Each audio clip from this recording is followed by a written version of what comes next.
Yes, twongeye kubasuhuza abakunzi ba GTS Media Production. Hano ndi kumwe na kapiteni w'ikipe ya volleyball ya GTS TSS. Ngiye kumubaza bimwe mu bibazo agenda dusobanurira ukuntu match bavuyemo yagenze, ese bimeze bite niba yabagoye, baje bafite n'intsinzi. Tugiye gukurikirana ikiganiro cyose. Kapiteni, bimeze bite? Ni sawa. Ndi kubona hano mood ari nyinshi, ibintu bikora mwishimye, ese bimeze bite? Murakoze. Banyita Mazimaka Pascal, level 5 BUC.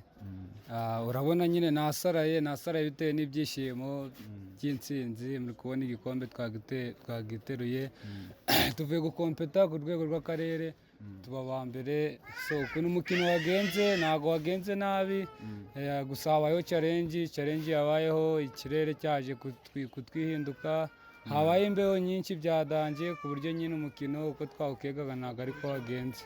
Gusa nyine twikarifiye, ubu ngubu twazamutse tugiye ku rwego rw'intara, ubu ngubu turakomeje kubona ko twabaye aba mbere. Rero intego yacu nka GTS TSS ni ukujya imbere kandi ni feyasa nta mikino.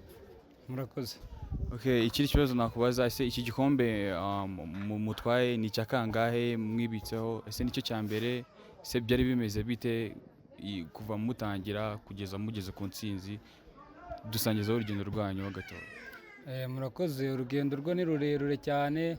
Twabanje gukina shampiyona y'icyiciro cya kabiri mu makipe 13, tuba ba kane. Twagiye gukina muri Petit Stade, tuba ba kane. Urumva ntago ari resulta mbi, ndumva aribwo twari tugeze muri Big 4.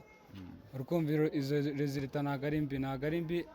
Rero ubu ngubu twari tugikomeje ku rwego rw'akarere, ibyo ngibyo bivuyeho, ubwo ngubwo twari tugikomeje ku rwego rw'intara. Urukumva kino gikombe ni ibisanzwe GTS yo duhora turi imbere, igikombe ntago tugihusha, byose biba birimo hariya mu biro, niko bimeze.